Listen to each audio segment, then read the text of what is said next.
Panginoon ng awa at ibig mo kami. Ay pagkawalawa ng mga namumuno sa ating pamayanan, ang paglilingkod ng nakaugat sa pag-ibig at habag. Manalangin tayo. Panginoon ng awa at ibig mo kami. Masumpungan nawa ng mga kapatid natin nakahanap ng kasagutan sa kanilang pagkukuda ang pag-ibig at dakilang awa ng Diyos na siyang kasagutan sa lahat. Manalangin tayo. Panginoon ng awa at ibig mo kami.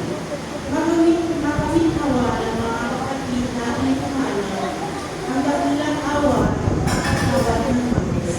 Manalangin tayo. Panginoon ng awa at ibig mo kami.